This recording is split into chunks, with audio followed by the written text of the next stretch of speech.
Episode 123 of the RUDIS Wrestling Podcast. Jason Bryant back again with Matt Dernlan. Matt, we've been gone for a little bit. Mate, actually, it's been you that's been gone with the RUDIS team.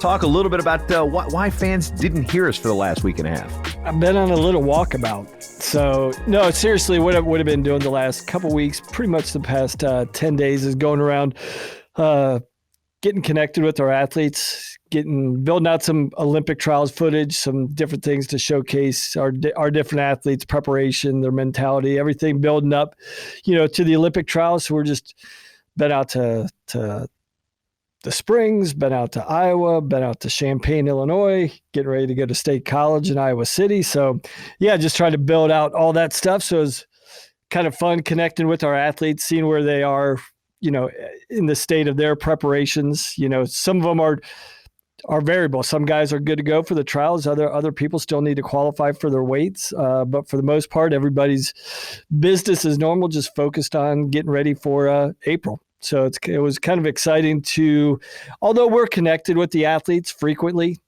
being at their home base and seeing their live preparations for the Olympic trials was kind of exciting to get an update on where they're at, what they're doing, and how things are going. So, yeah, one thing I'm curious about is a lot of people don't know is that the U.S. Olympic and Paralympic Training Center, one, has gone through a name change, so where it's the U.S. OPC, and then now we've got the wrestling room that was renovated a couple years ago, creating a whole lot of mat space. And from your perspective coming in, knowing the athletes when they're out there training, they're not crammed into like a hallway and having 50 athletes try to fight over space there. You can have Greco camps there. You can have freestyle camps. You can have women's camps. You can have junior and cadet camps there all at the same time. And it's really a remarkable facility now. Yeah, the way they've expanded it, before it was pretty much like, to your point, now they could actually run if they had to, if pressed to it, they could put all three styles in the room at one time, and sprinkle in a couple age groups here or there. But, the expansion and renovation of the Olympic Training Center, it's one of the best rooms in the country now. I mean, it's not, you don't have a ton of the bells and whistles like you do at some of the new college programs, like at the Cavelli Center, but it's definitely a world-class facility. And, and to your point, it can actually house, a number of athletes. As far as I think in years past, they had to cycle in camps in and out, but now they could have all three camps at once and rotate them through the facility as needed. So it's really nice. I mean, it's an ideal place. Yeah, they'd have a couple gyms where sometimes you'd have to go upstairs from where the wrestling room was, and there'd be a gym, and you'd have 4 mats laid out, and then you'd go down and you'd have 3 or 4. I can't remember. I think it was three long in the old place. So that made things pretty interesting when you had camps coming in trying to prepare. So that's one thing. And as far as how are the athletes out there? How are our RUDIS athletes out at the Olympic and Paralympic Training Center? I tell you what, they're looking really good. Catching up with Tamara, it was good to get her perspective. Coming off of Italy, where she had just gotten beat for the first time in over a year. So getting her perspective, her takeaways from that, also getting the takeaways from Sarah now that she's moving down from 53 kg to 50 kg. She's come out, competed twice, won the Pan Am spot, so she'll be competing in Pan Ams, but also she won over in Italy. So just getting her perspective on how her adjustment to the weight class is going. She's feeling good. She said everything's feeling good. It's more of just really fine-tuning the weigh-in process. She's like, once I get up and going, I feel really good, but she's like, I still have to work out some kinks as far as like day of weigh-ins, my preparation, the hour before weigh-ins, the hour after, getting ready for the match, her food intake, what her warm-up should look like. She's like, it's different when you've been at a weight class for a handful of years. You've kind of got your routine set, and now, it seemingly is a later weight change. I know we've got Cox made his decision, but Cox is a little easier. He's going up. Sarah's kind of going down. So the things that she has to balance and navigate through are a little different, but she's excited. She's feeling good. I tell you what, she could probably walk off the wrestling mat and go into Miss Olympia competition. She's so shredded right now. She could probably win Miss Olympia as well. But Well, it's funny you mentioned Jaden Cox because right now you're rocking the Kyle Snyder hat, of course, a RUDIS athlete here, and that was the big discussion. Most of everywhere last week was Jaden Cox announcing that he was, from his perch at 92, says, "Yep, I'm going to go up." So going to be challenging one Olympic champion, and he's got an Olympic medal. He's got a couple of world titles. So and it's really setting the stage for what's going to be an absolutely epic Olympic team trials at Penn State the first week of April. Yeah, that's going to be fun previewing. I mean, I think we'll have a little over 2 weeks to get ready for that and prep for that and give some good free previews for the fans about. Yeah, see, normally that's when I take my 2 weeks off. I haven't gone to high school nationals in Virginia Beach in quite a while because I've got that string of I go NAIA Division III, Division I back to back weekends. Then, oh, good, I get a couple weeks off before we pick up with the freestyle season. Well, no, we got 1 week of a break, and then boom, I'm out to state college like the following Thursday. So on one end, the wrestling season ends. It doesn't totally drag on into the summer with event. Like, we had the 3 Final X's, then the 2 Final X's, Vegas, things of that nature. But now it's just slam. I mean, you get to sleep for a week, and then boom, you're back at it.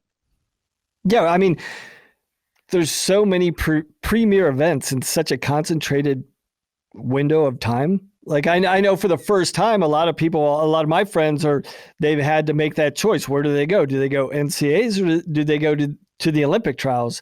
A lot of people's decisions were taken out of their hands because Penn State sold out so quick. The Bryce Jordans sold out. So that's going to be fantastic. We're going to have a sellout for the Olympic trials and we got a preview of what that venue would look like this weekend on Saturday night with Ohio State and Penn State. I believe that was their 5th out of 6 straight sellouts at the Bryce Jordan Center. But, for the fans that were tuning into the Big Ten Network on Saturday night, that's probably a good precursor for what you can anticipate the venue looking like, the environment looking like there for the Olympic trials. Yeah, looking forward to that. 15,995, which natural segue there, Matt, into our dual meet that we'll be looking at here in a bit is, Penn State and Ohio State met this weekend. 15,995, 5th largest crowd in NCAA wrestling history to witness a dual meet, the 3rd largest at Penn State. Of course, they had the other 2 that are 15,996 and 15,998. Both of those, the top 3 indoor crowds, and that's something that kind of creates the ire of some of the Hawkeye fans who have that 42,000 record. Oh, now we're saying it's indoor. Remember, Rutgers and Princeton also have a 16,000 outside too. But before we get to that duel, a couple things I want to touch on. Speaking of the Big Ten Network was, we had Saturday night wrestling. Valentine's Day, okay, we watched a little bit of wrestling. We had 4 hours straight. Again, we've preached about how awesome it is to watch wrestling in prime time on the Big Ten Network, whether you're a cord cutter with the app through Fox Sports or if you've got it over, the terrestrial cable or satellite. And we had 4 good hours. And now J.D. Bergman, Matt, has emerged as a super awesome color commentator teaming there with Shane Sparks. I saw him at Minnesota here 2 weeks ago, and I didn't have a chance to hear him because I was obviously at the duel. Got a chance to sit down and listen to him and Shane Sparks just work together. They're still working on their synergy, much like, we can relate to that a little bit.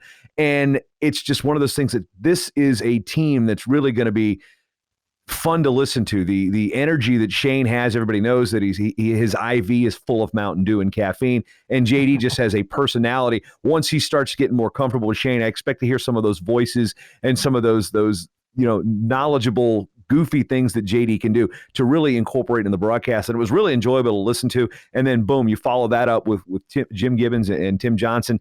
They've worked together for 30 plus years. So you got a different sound from both of them. Both teams super knowledgeable. Both teams gave us a whole lot of fun for 4 hours on a Saturday night. I know, to the point where I wasn't getting off the couch. I was like, hey, bedtime for the kids. Bedtime. Yeah, match.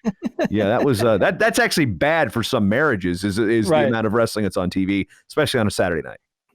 Yeah, I think it's great to get some diversity in our broadcast teams. I think we've been, obviously with Tim Johnson and Gibbons, they've kind of been in our living rooms for a number of years. They're traditional, they're tried and true. We know exactly what we're getting from them. But I also think there's good to see some diversity in new broadcast teams. Much like, I think a lot of people tune in to a specific football game based upon who the broadcasters are going to be. And it'll be nice to get like to your point, that synergy developed with different broadcast teams. And, to your point about JD's obviously knowledgeable in the sport of wrestling, but he also has a dynamic personality, and it'll be interesting once he gets truly comfortable behind the mic and talking behind the mic and developing that chemistry with Shane. I think they're going to be just another phenomenal broadcast team for that people will tune in and enjoy the coverage of the Big Ten Network.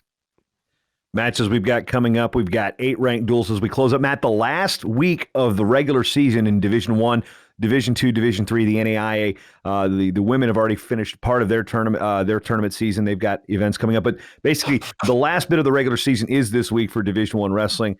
Thursday, Northern Iowa's at Wisconsin. Friday, Arizona State's at Lehigh. Nebraska's at Minnesota. Friday, we've got Iowa State, Missouri. Virginia Tech at Pitt. And we close the regular season out on Sunday. Arizona State at North Carolina, Rutgers at Princeton, and Oklahoma State at Iowa. And speaking of big crowds, again, we'll touch on this because it's the second half of our doubleheader. We had 2 crowds this weekend of over 10,000. That is 8 this year. All 7 of Iowa's home dual meets have drawn over 10,000. They are going to set a new attendance mark this year, and that includes the year that they drew 42,000 at Kinnick Stadium. So this is, Iowa's always had really great attendance, but we're seeing, and it's going to be Oklahoma State, Iowa to close it out, put an exclamation point on the Iowa home schedule this year. But they've never drawn 10,000 fans for every single dual meet this year, and they are going to do it. And that, Iowa's number 1. We got butts in the seats. Great for the sport of wrestling.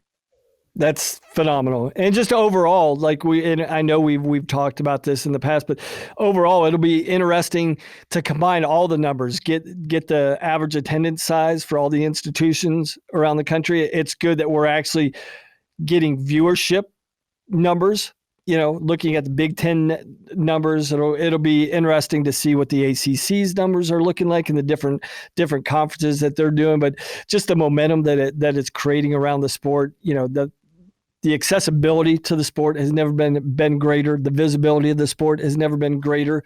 I'd like to give a little shameless plug for the state of Ohio this week. This upcoming weekend, we're going to be having our first women's girls state tournament in the state of Ohio. So we've been working closely with the Ohio Coaches Association, who's actually putting on the event this year. So we have partnered with them to put on the first women's state tournament. And I know that's going on throughout the country. I know there was several other women's state tournaments that took place this past weekend. But just, as we're getting into the postseason for, the scholastic season in high school, it's also good to recognize all the women's opportunities that are out there.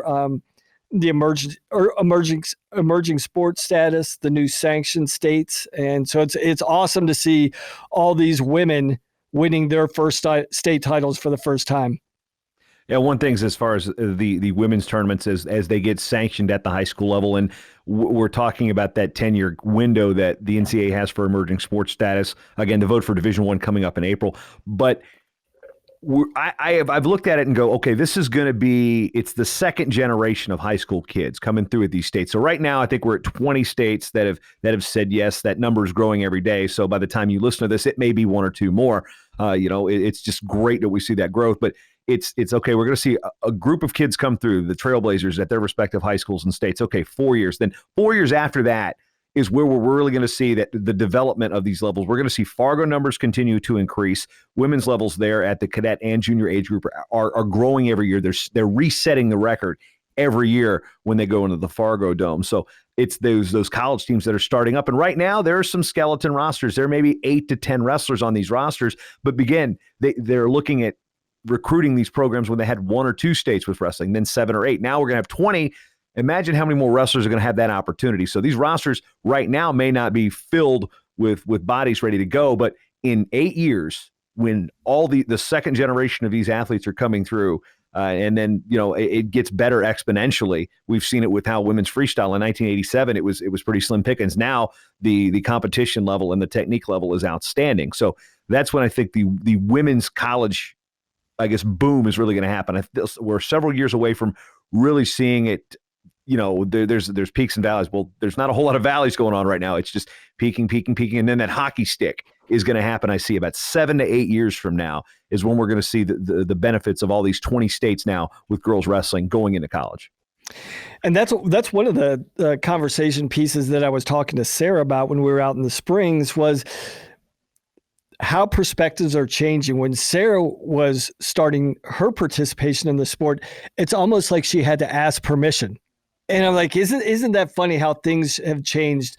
10, 15 years ago, we have one of our world silver medalists. She actually has to ask permission to join the team. And now, walking out in schools, and I'm talking to different wrestling coaches, they're pointing to girls out there like, you should wrestle, you should wrestle, you should wrestle. Not can I? Like, now we're opening the doors and saying, come on in. The more the merrier, which I think is phenomenal. What's also interesting is in Sarah's case, she's got a brother that wrestles Division I in Central Michigan, and it used to be, oh, that's so and so's, oh yeah, that's so and so's little sister, that's so and so's little sister. No. Drew Hildebrandt is Sarah's little brother. So right. It's one of those things where the brother is actually in the shadow of the sister in some cases here. Yeah, so those are fun storylines. No offense, Drew. No offense. I don't mean that negatively. So he's got to get bragging rights just to get to the table. He's got to make the podium so he can sit at the table with Sarah and say, "Hey, we've got equal bragging rights," and she's probably going to try and one up that a couple weeks later. So that'll be fun for them. He might have a little size on her, which may give him the advantage in those Thanksgiving Day scraps. But she's got the medal she can strangle him with. Yeah. All right. Well, I guess we've buried the lead long enough. Penn State, Ohio State, depending on the rankings, anywhere from 2 versus 3, 2 versus 6, 15-9-95, 20-16. Three things that really jumped out. What didn't really strike me as surprising is the outcomes at 25 and 33. We know that 25 was kind of looking as a toss-up. We were waiting to see what Malik Heinzelman was going to do or whether it was going to be Brady Kuntz. And Heinzelman out there with, it was a workmanlike 5-3 win.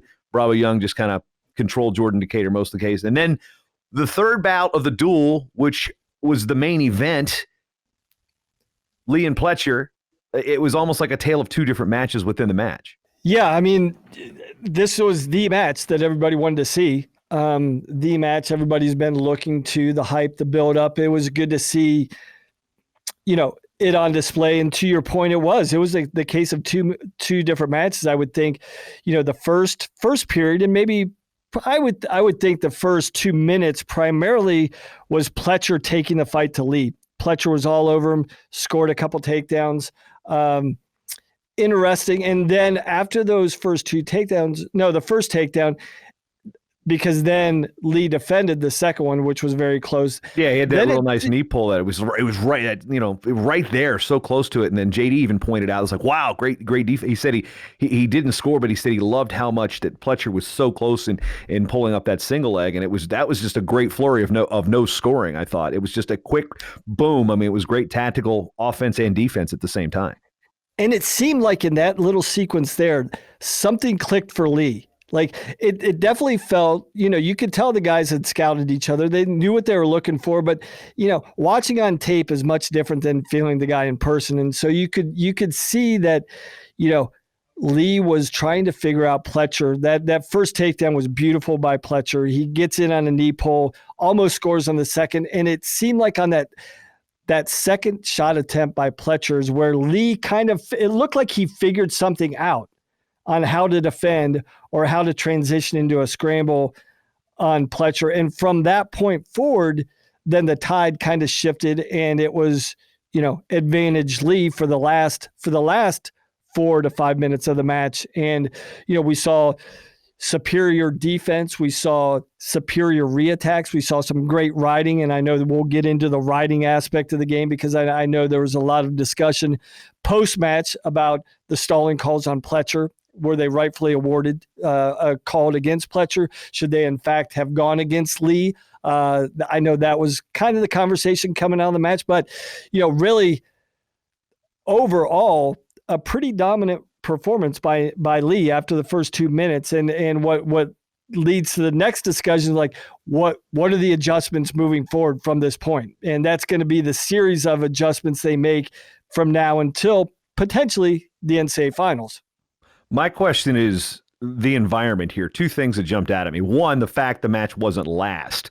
That one kind of bummed me out a little bit. But we did get a great finale with Gas Tank Gary and Seth Nevills. That was a cool match to end it with. But again, we've got the opportunity to make this the showcase match. I'm all for tradition. I like starting at 25 most of the time, but there's situations where there's needs to be a main event. You don't necessarily go in weight class order with these boxing cards and MMA cards. We have the opportunity to do it. Why not do it? That was the first question I had, but we can beat that point up later. Secondly, is the environment. We've got 15, almost 16,000 people at Penn State.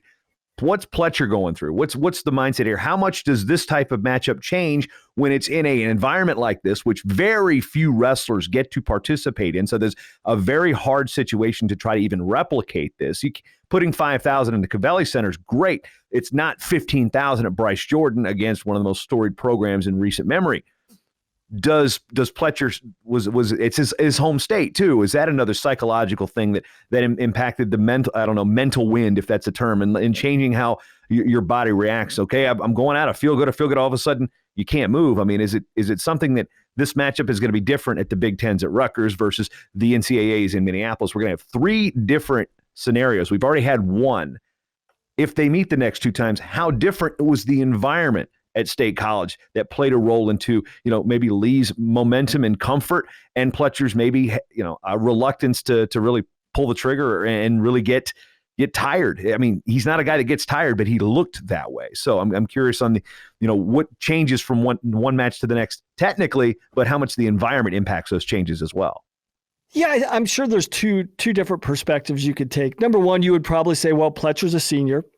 He's an experienced, mature athlete who's been on big stages, big environments, hostile environments, but you still don't. It's still different. It's still an away match. You're still the opposition. You're still, in an environment where 90% of the fans are cheering for one side, 10%, if you could even hear them, are cheering for you, which is not normal. So, I would say that the emotion, the environment, especially like you said, he is coming back to Pennsylvania. You can't remove that from the equation and say that's not going to factor in. There's always, and we reference this, in the Iowa Penn State duel, the Pennsylvania Iowa guys were probably definitely wanting to prove something to the Penn State guys. So I know there's always a little extra motivation going to your home state, wrestling in front of your family and your friends. So I'm sure there was some positive motivation going back to the state of Pennsylvania, but there's also the reality of, home crowd advantage and maybe home match advantage when it comes down to the officiating. Not that I think refs it definitely influences referees, I think. I know it does. And so could that have played a factor into the stall calls? Maybe. So I definitely think if there was an advantage to be had, even though both these guys are old, mature, seasoned, multiple-time All-Americans, advantage Penn State in that arena. So you have to say there had to have been some benefit for Nick Lee in this situation. Now moving ahead into the next 2 tournaments, we're going to have more neutral settings, neutral environments, neutral settings. And so I think we're going to get a truer test because I have never seen, or at least this year, seen the look of fatigue that we saw on Pletcher's face that last 2 minutes of the match. And I think that had to do a little bit with Nick Lee, and the pressure he was putting on him, especially with the ride he put on him on top. But also there's the environmental factors that definitely, I think, accumulated the longer the match went on. I'm looking at this bout going, and I'm asking myself the question. I go, does my opinion change on who wins the national championship after watching this match? And I really can't say that it does, because I still need, I need to see one more time. Once they go into the third bout, I think I'll have a better understanding of who I believe the favorite to be. But again, it's that situation where, okay, they're going to possibly meet 3 times. This is one of those things where I can't look at this match and be like, oh yeah, Nick Lee's for sure the favorite, because I think I saw enough from Pletcher there that's definitely, yeah, he's got the ability to win this match. It's not like he blew the doors off of him and it was completely one-sided. I mean, granted, the second half of that bout was completely controlled by Nick Lee. And Nick Lee, to me, did raise his, profile enough to like, I mean, he does edge forward in terms of the favorite, in my opinion. I don't think that you can make a clear-cut distinction of, oh, it's clearly going to be Nick Lee over Luke Pletcher in a national championship situation. So I want to see this one more time. Hopefully we're going to get it at the Big Ten. So we can obviously revisit this and see how wrong I was. And one thing about the officiating, it's kind of funny because I've also often preached that I don't care who wins. I like to watch good wrestling. I go, wow, I get excited about good wrestling and good action wrestling. The only situation where I was probably biased in this duel was for the officials because both guys are from my home state. Both of them I know very well. Mike McCormick's mom, for example, was my assistant principal in high school. So the only bias I may have had is for the officials in this case. I'm not going to speak on that, though, anymore. That's it. I think, obviously I've got a ton of respect for Mike. And if I didn't really think his analysis. I didn't think it. I mean, again, watching it without a bias, I didn't really see anything that was super egregious. I've listened to some people who are from Ohio really have a problem with it. I've heard some people from Pennsylvania like, yeah. I really didn't. Nothing jumped out at me off the page to be like. Granted, I had my kids in my lap, but at the same way, nothing jumped out at me as like, oh, come on, how is that? And I've actually been a little bit more vocal on the officiating this year than I typically have. I mean, nothing struck me as like, oh wow, they should have called stalling. Nothing leapt off the page at me from an unbiased observer. Yeah, and it's interesting for me spending 8 years at Penn State, but also growing up in the state of Ohio and now living and returning to my roots. I get to hear from both sides all the time. Like Friday night, my phone, or Saturday night, my phone was getting blown up by Ohio State fans talking about this should have been, a stall call on Nick Lee on top and not on Pletcher. And then vice versa. I hear from, some of my friends out of Penn State speaking on the other side of things. But, revisiting just one more thing on this match moving forward, and we'll see if this plays out. But I actually thought for Lee, that first 2 minutes, I actually thought it wasn't what Pletcher was doing. It was getting accustomed to his body type. And I think for Pletcher, he's used to being the shorter, stocky guy. He's usually used to wrestling up to his opponents and wrestling to their length and size advantage, where I thought that's where Nick Lee, it took a little bit more a period of adjustment to wrestle that type of body style. Now, that'll be interesting moving forward to see what adjustment Pletcher makes.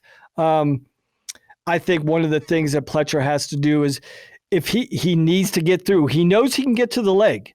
He did prove that. He can prove not only can he touch the leg, he can make Nick Lee look very, very vulnerable. So I think the adjustment that Luke Pletcher needs to make is transitioning to the finishes as quickly as possible, because the more they become engaged in scramble situations, advantage Nick Lee. The other thing that I hope that Luke Pletcher doesn't get gun shy about is staying offensive minded, because we saw that Nick Lee got his patented reattacks down, and I think Nick Lee, along with a lot of the Penn State guys, their reattacks are absolutely phenomenal.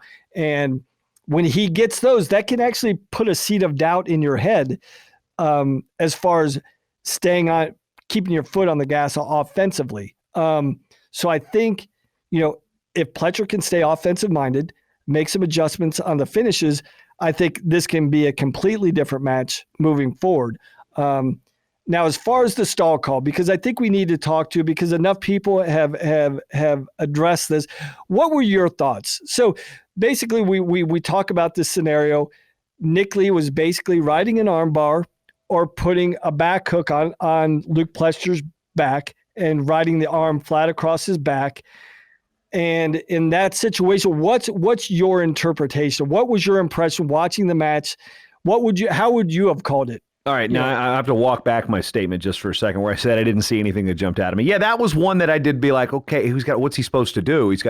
I mean, that's a situation where, I think we've all been in a situation where we've had, being run over on a bar. Very few of us don't know what that feels like, but it's just like, where are you supposed to go? I mean, you're supposed to defend. I mean, it's like, okay, you go over, you get hurt. Well, that's one of the fundamental points of wrestling is your pain threshold. But that one did make me, now looking back on it, like, yeah, okay, that's questionable. It's like and it's like, I don't want to compare it to the double boot situation where it's yeah, you can run the power half to get the turn, but I don't see a whole lot happening when an athlete gets on top throwing in the double boots. That's the bottom man obviously can't get up. I was terrible at trying to get out of legs and just how frustrating it is to try to get out of that. But on the bar situation, I mean, you're preventing from getting pinned. I mean, that to me, that's just a logical defense. So yeah, I'm, looking back at that, yeah, like I said, walk that back a bit. That one did strike me as a bit odd. Did it affect the outcome of the match? No, but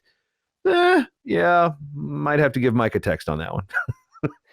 Yeah, that's probably one of the toughest situations for the referee to call, because are you defending or are you burying your head?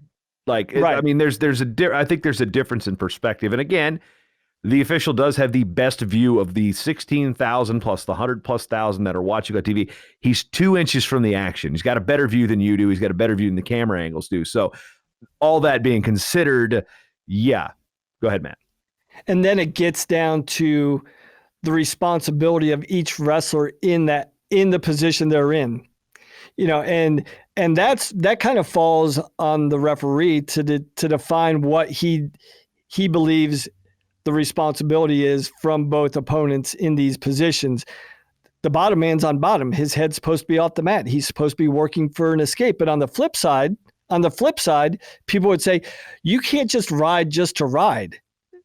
If you're riding, it should be with the intent to turn. And if you have a turning opportunity locked up and you're not really trying to turn the guy, but ride the guy, should it be stalling on the offensive man, on the top man? I don't think it's stalling on the offensive man. So the way I look at it with a bar or pinning combination, cradles are notwithstanding, because you can stalemate a cradle even if you've locked up and broken it down to the hip. But say you get the arm bar in and like, okay, are you reaching for the wrist? Or are you trying to slide a half in? What is the opponent doing now? If your head comes up, well, then you create some space to reach in and grab that far wrist. Well, keep your head down. I mean, Pletcher really didn't have, just putting his head where he was pretty much was his best defense in that situation, other than, just the strength it takes to not get turned there. So I don't feel like he was stalling. I don't know if a stall's warranted, but what is the defense there? And I think that's if your head is up off the mat, you're creating space for an opponent to do something. It's okay. Your head's supposed to be off the mat, but how are you supposed to defend that move? So, maybe your technical acumen here is much higher than mine in that regards, but it just wouldn't make sense that the only really place Pletcher's head could be to defend that move is in the mat. It's not like he's getting ridden and his head's in the mat and he's tired. I mean, it's a clear place. Posting your head to the mat. He's not going over. I mean, bad visuals here for the show, but plus I went over a lot more than Pletcher would. Yeah, and because arm still hurts thinking about it. Basically, you're like a table, right? I mean, you've got the four legs on a table. Essentially, Lee, when he gets the armbar locked in, he's taking away one of the legs on the table. So what else can you do? If you've got a leg taken away, what can you do? How do you replace the leg of the table? You replace the leg with your head with your chest, and you kind of bear your hip down. So if he would to bring his head and chest up, Nick Lee would have said, thank you very much. I'll take my 4 back points here. So there was not much to do, but based upon the only defensive position Pletcher was able to defend, it looks like stalling because his head's in the mat, his butt's up in the air. That's a classic stalling position, but really the only thing that the defensive guy can do is get his hips off the mat. So if Nick Lee's riding a tight waist in that situation, ring him up. I mean, right. If that's the position and Nick Lee's just a tight waist or a spiral ride, ring him up. But that wasn't the case. Yeah, and I really think there was another purpose that Nick Lee was trying to make a point in that situation was like, again, I think he put some doubt in Luke Pletcher's head about taking bad shots. Like, if you take a bad shot, I'm going to make you pay. And if you take a bad shot and I make you pay, I'm going to make you pay doubly if you get underneath me. I will ride you all day long. So I think I think Nick Lee was proving a point like, I will ride you. I will dominate you on top. If the referee just allows me to ride, I will ride you to death. So you don't want to get underneath me. So I think those are the moves within a match. Like the statements that Nick Lee was trying to make for Big Tens. And I think there's always that you're always thinking forward ahead, even though you're in the match. They know this could happen several more times. So what statements are you trying to put, or what seeds of doubt are you trying to put in your opponent's head moving forward to Big Tens? So save a horse, ride a Buckeye, I guess. right.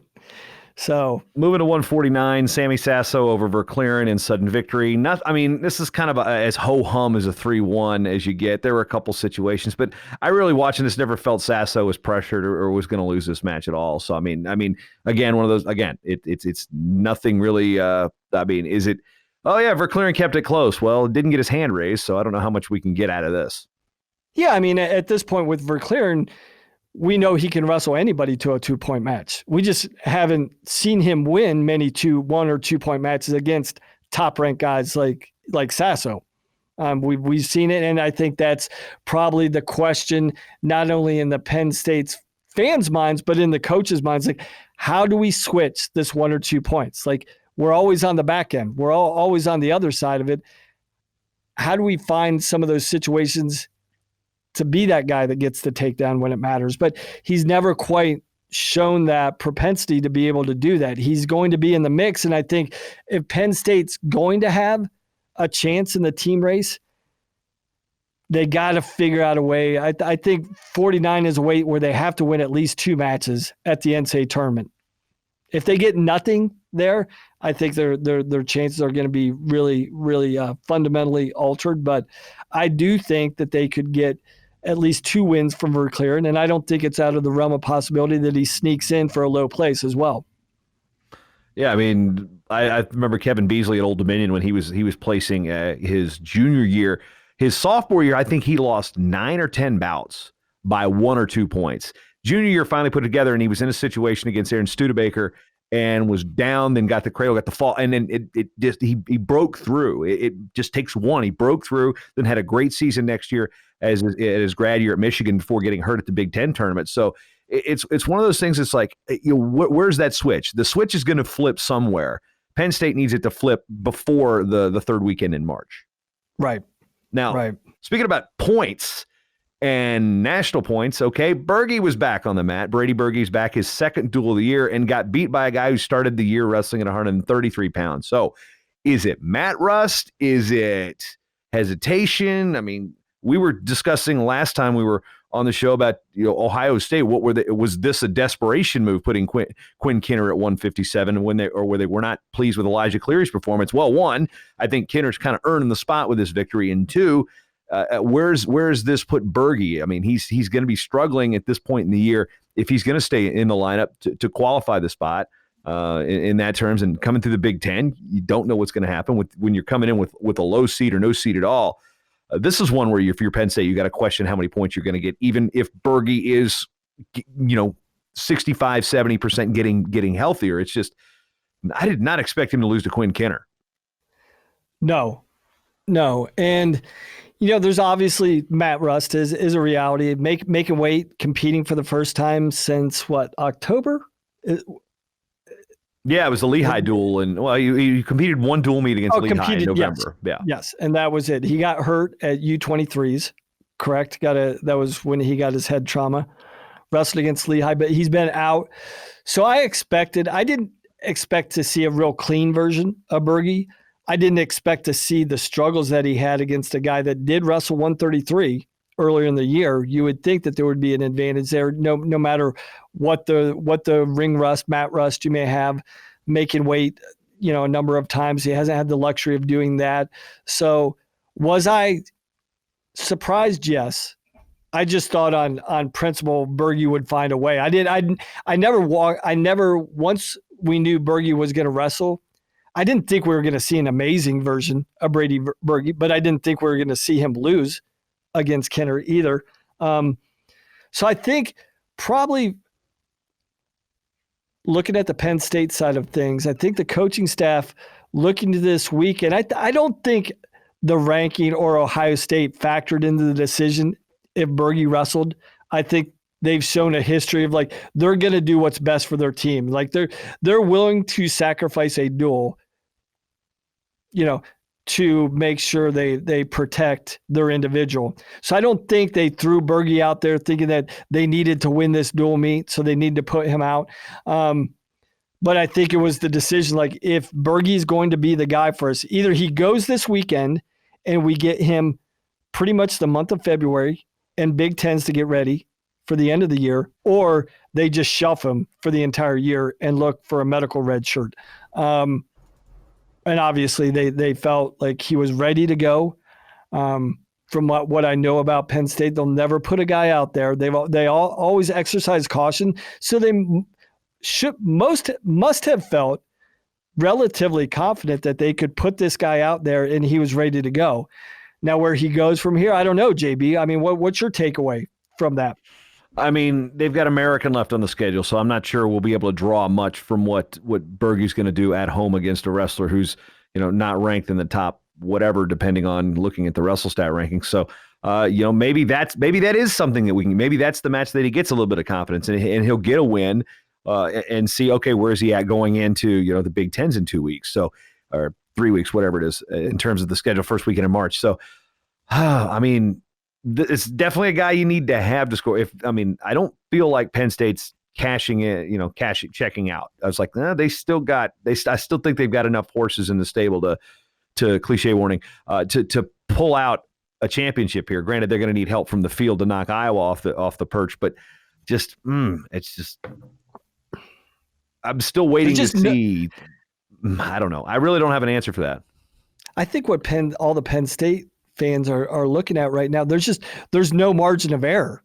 And in some of the areas like 49, 57, 97, where they need something from those three weight classes, you got to be getting a little nervous if you're the Penn State fans, and you got to be, if you're the coaching staff, you're like, the clock's ticking here.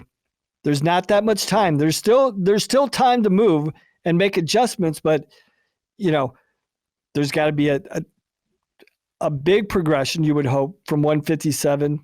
I'm sure we're going to get to 97. There's got to be even more concerns at 197 now. And, I was kind of pumping the brakes at 197 still after the Iowa duel, but after this one, like, I don't know. I don't want to jump all the way to 97 because I know there's a couple more things to talk about, but we had blowouts in between. We had major, a fall, we had a major, a fall, a major, and a major before we get to Gas Tank Gary and Nevills. So, nothing about, just jumping up to 65. Chenzo looked great. He's looked like he's next level this year. Mark Hall with the mixer sent the place crazy. Aaron Brooks, holy goodness, did not expect a major there. I knew Rocky Jordan is getting better and getting accustomed to the weight, but that was one I was like, okay, maybe it's like, where's Rocky Jordan? And our discussion from 184 a couple weeks ago in trying to figure out what's this weight look like in the Big Ten. Well, it seems to me that Aaron Brooks has created a clear separation to that next tier. Granted, there's two or three guys up there in there, but Jordan's not there yet based on this type of performance. And then,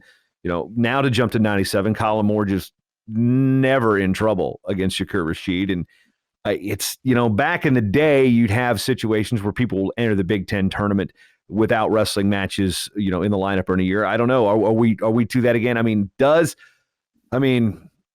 don't want to say, obviously Kale's won 8 national titles. He knows what he's doing. So I'm just for argument's sake, like, I don't know why Rashid's even got a number next to his name. I don't know if he's even wrestling well enough to be ranked in the top 20, because at this rate, he's not going to get, I don't even know if he earns a bid. And if he's in there for the Big Tens, he's going to steal one. So this is just, it's disappointing. We've beaten the Shakur Rashid treated death pretty much in the last couple of weeks. And it's just, it just basically kind of validates what we were kind of worried about. He's just not there.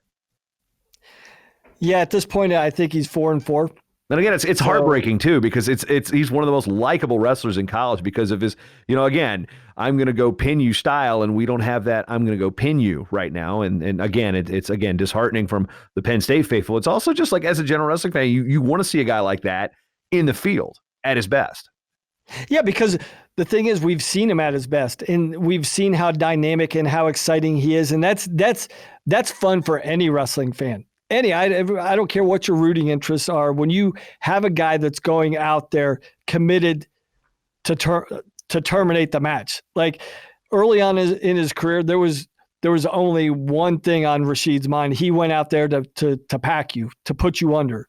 And we're just not seeing that. And we're not even seeing like even incremental growth. Well, it's been over a month now. So, and again, it seems like we're just regurgitating the same things we've said the last couple of weeks, but this case in point again, and we probably assumed what the outcome of this match was going to be. And it just kind of reinforced that it was a dominating performance, by the number one guy in the country, by Colin Moore. To your point, what you said earlier, like the level of belief when that flip switches and you tap into that level of belief, you're seeing both sides of that at 197 right now on Saturday night. You're seeing the ultimate belief of the number one guy in the country, and you're seeing maybe the lack thereof from a sixth-year guy whose body has been ravaged through the course of his career, and still having that pride in wanting to compete, but maybe the body's just not, the body's not performing, or it can't perform anymore. I don't know. It is sad. You hate to see it. Yeah, moving forward again now, do we add heavyweight to that list of weight classes? Because we love Gas Tank Gary. I think everybody loves Gas Tank Gary Traub. But now, okay, he's like that likable guy that's okay, he's going to be in those matches. He's not going to really win anything, but no, guess what? Gary Traub picked up a rank win. Gary Traub has made himself, okay, guess what? I am not somebody that's just the likable guy that wins matches against 500 or 60% win percentage guys late because I'm in great shape. This is a bona fide D1 win against a guy that's got high credentials coming out of California. We sang the praises of the Nevills family and their abilities as heavyweights earlier in the last several episodes, but then Gas Tank Gary shows through. Late takedown, hard ride, wins at 5. I remember looking at this match, my wife looking at me like I'm crazy, like, what's going on? I was like, Gas Tank Gary. And she's like, what? And I'm just like, I was literally vocalizing this to myself as I watched the match, just enthralled in this legendary creature that's coming out that is Gary Traub. So again, this is somebody who doesn't care who wins. It's one of those matches, those outcomes that makes you smile as a wrestling fan going, that just happened. So now there's the questions like, okay, Seth Nevills, are All-American tenders? No offense, don't lose to Gary Traub. Yeah. Granted, he's a freshman. Yes, he's a freshman, but he's got pedigree. That's the thing that you said. Like there's expectations when you have that pedigree, like it or not, and you take the scholarship you're getting, there are expectations. Yeah, regardless of your age. Gary even said on another podcast, I believe it was the Matt Boss podcast, where he talked about, he was looking at, he might have gotten a call from Greenlead, Ohio. He was looking at Division II, Division III schools, and then he went and worked out at the Ohio RTC, and took some guys down. All of a sudden, that's when he got the look from Ohio State. So I mean, it's like when you say not recruited by Ohio State, he was like, oh well, hey, if you want to walk on, come ahead. Now, I mean, he's earned a scholarship this year, which he's a fantastic story, but. Again, you get a blue chipper, a guy that I think he lost one match in high school, or did Nevills even lose in high school? It was 1 or 0, and 1 then or 0. I know he's a 4-timer, right? And then this undersized Ohio State runner-up who was lightly recruited at Division I. So I mean, it's one of those. It's not exactly a Rudy story, but it's kind of like a Rudy story. Well, and it's so great because he's got momentum now, and we've referenced that a couple times throughout the show. But he's getting momentum, and with momentum becomes belief. The one thing that I want to I think, and I was talking to my wife about this on Saturday night too. I was like, I really think this guy could sneak in, with the level of belief that he's starting, and his confidence is growing. The one thing that I would caution him against, and I've had a couple guys like this, and it's a funny way of saying this, JB, and I hope it comes out the right way, but I hope Gary Traub doesn't believe that he's that good. I hope he can keep an edge on his shoulder that he wants to keep proving something, because there's this wave of emotion surrounding him. The Ohio State Buckeye Nation has just wrapped their arms around him, and he's their drumbeat. He's the guy that difference between belief and complacency. Right. And it's like, keep building that momentum, but don't buy into all the things the fans are saying about you, because what you're doing, how you're competing, is the way that you're going to have a chance to get on the podium. So keep that hunger, keep that humbleness. Don't buy into all the noise that's going around you right now. Enjoy the momentum, enjoy the support, but keep focused, keep motivated, because I really think this guy, I would be surprised to see him slip through and place low at the NCAA tournament. That'd be just, and I know that's a crazy statement. It'd be just an amazing story. But yeah, we spent a lot of time on that duel, and in the second half of this doubleheader, we had a couple matches, 12,000 plus, as Iowa wrapped up its regular season Big Ten championship, thumping Minnesota 35-6.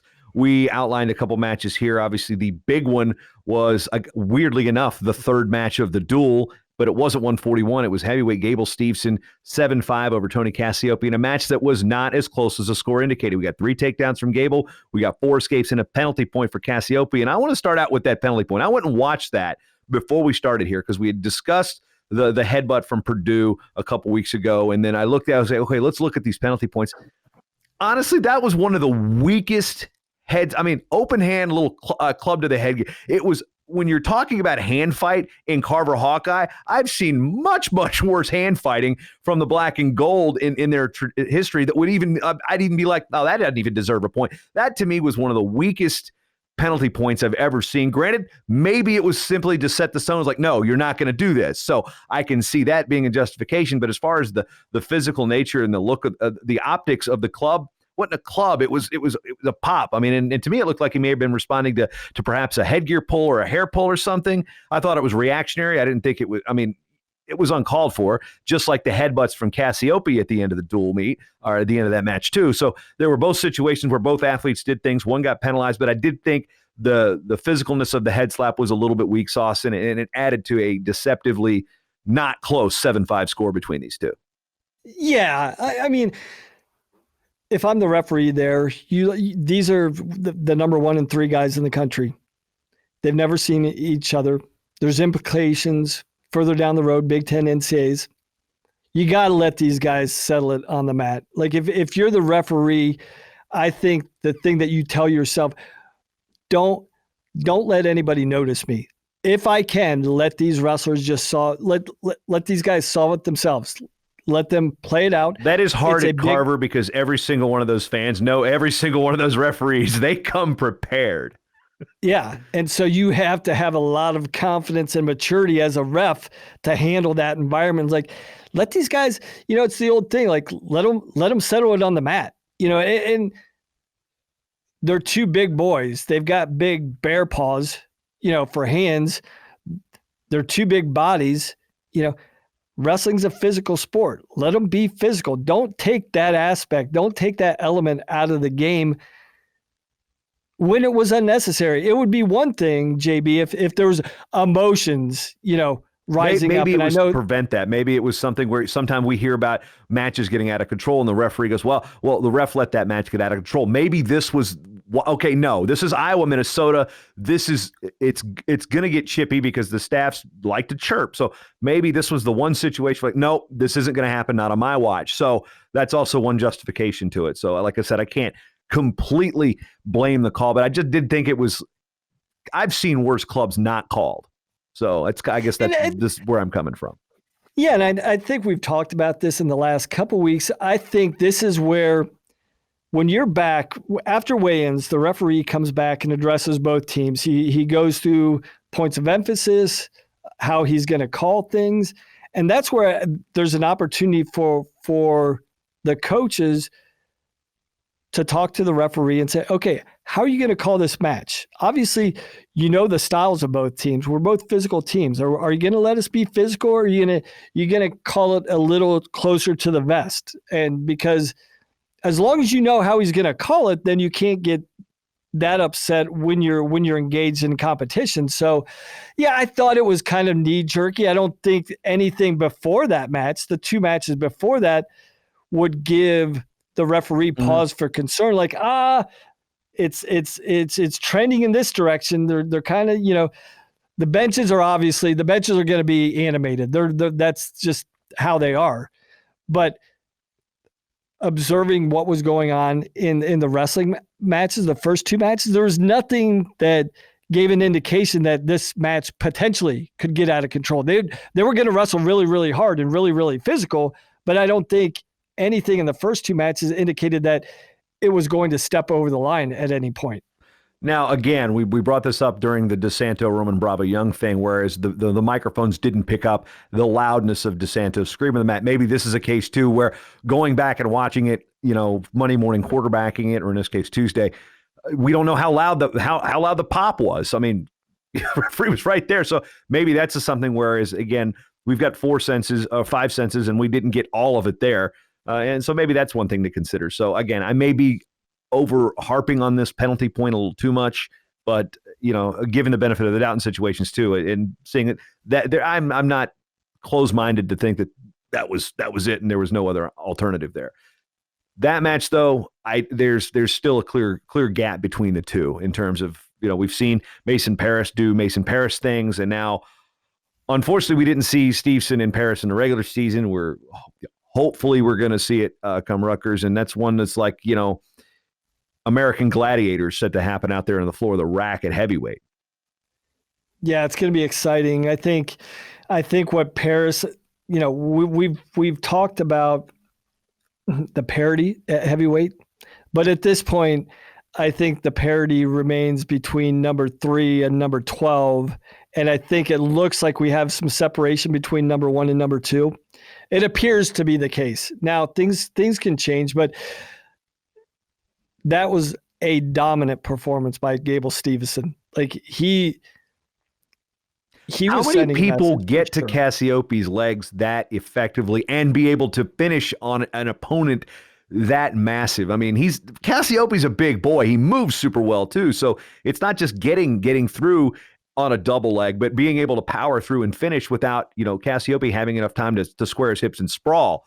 Because I mean, those double legs were very, very impressive, and it was an offense that I think a lot of people want to see more of from Gable in those high level matches. So from a wrestling perspective, I was very pleased with Gable Stevenson's offense there, and the fact that he blew through Cassioppi there shows like, hey, yeah, he won this one. Yeah, he won this comfortably, even though the scoreboard only said 2 points. Yeah, and I think a lot of times when we talk about Gable, we talk about his supreme athleticism and what a separating point that is. But the one thing we tend to overlook is the power that he can harness in a relatively smaller frame compared to a Cassioppi and a Mason Parris. Like he looks.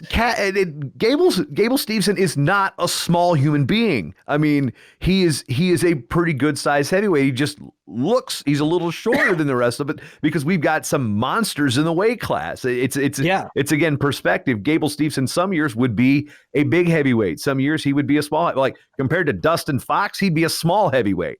But compared to Tommy Rowlands, well, Tommy's got a little height on him, but other than that, they were relatively kind of the same weight. So it's not like it's just again, the optics with Gable make it look like he's smaller than he is.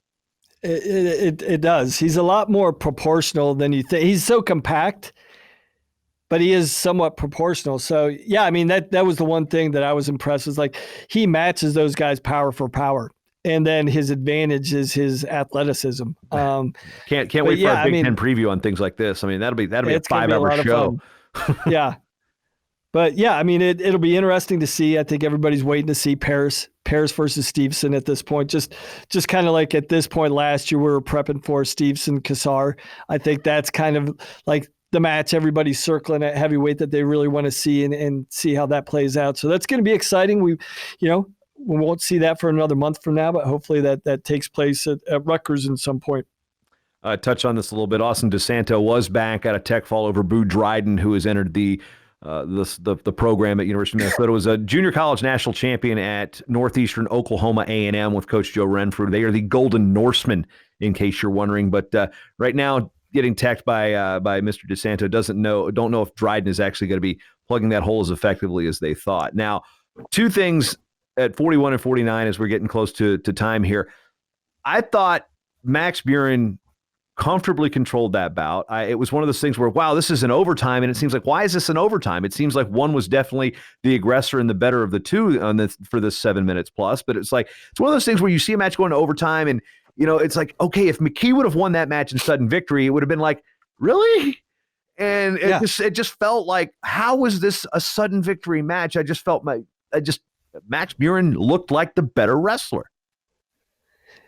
Yeah, and as you come off the mat, if you're Tom Brands, you got to be super stoked with Max Murin. On one hand, like, man, you look dominant. You totally can control that match. But over the next couple of weeks, we gotta figure out how to create some separation, because there's separation there. It's apparent there's some separation there. But if we're leaving it to chance, if we wrestle a similar match like this and give him a puncher's chance, we're letting this guy, hang around. Well, that's exactly what it is with Mitch McKee, a puncher's chance, because he's got, let's borrow another boxing term, he's got knockout power, because he can put you on your back in a hurry. He's funky, he's scary, he can score points, and he's very rarely out of a match. I mean, we've seen him in his wars with Cade Brock back when they were coming through in Fargo, and even on the college match. He's got that ability to never be out of a match. So yeah, you're right. That puncher's that match, you look at it, that's a blood round match. That's an NCAA quarters type of match. Then again, there's that confidence. Like, okay, you've won that.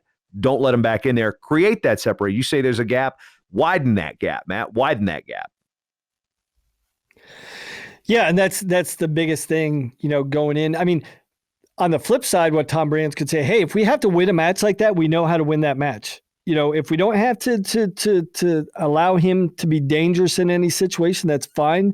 But we'll win if we have to, but in the next couple of weeks, let's figure out a way we can create some separation, because this is a match we should win every single time, but there was some doubt going into that, and that shouldn't be the case. Yeah, also the same situation, 57 with Caleb Young beating Ryan Thomas in the tiebreakers. Now, the other one, some weeks this would have been our lead match, but we had Lee and Pletcher kind of dominate the discussion there with the Penn State Ohio State duel. Pat Lugo, Brayton Lee. You look at 3-2 and you just kind of want more, but this is the Big Ten. This is mid to late February. You're going to have bodies that are battered and bruised. It was a gritty match, but it really wasn't super exciting. And, based on how Pat Lugo's been wrestling this year, the outcome wasn't shocking. I didn't see as much offense from Brayton Lee. Like we saw him shoot like crazy against Sammy Sasso. We didn't see nearly as much as that. And, Lugo controlled the ties, controlled the match, and it's one of those things where, yeah, you always want an 8-7 or a 9-8 type of match when you get two high level guys like this, but oftentimes it's the 3-2, and it's not exactly the most thrilling thing in the world to watch as a fan. And this will sound like a weird statement, but that's the beauty of Pat Lugo. His wrestling isn't beautiful on the surface, but that's his beautiful creation. That's how he knows he has a chance to win an NCAA title.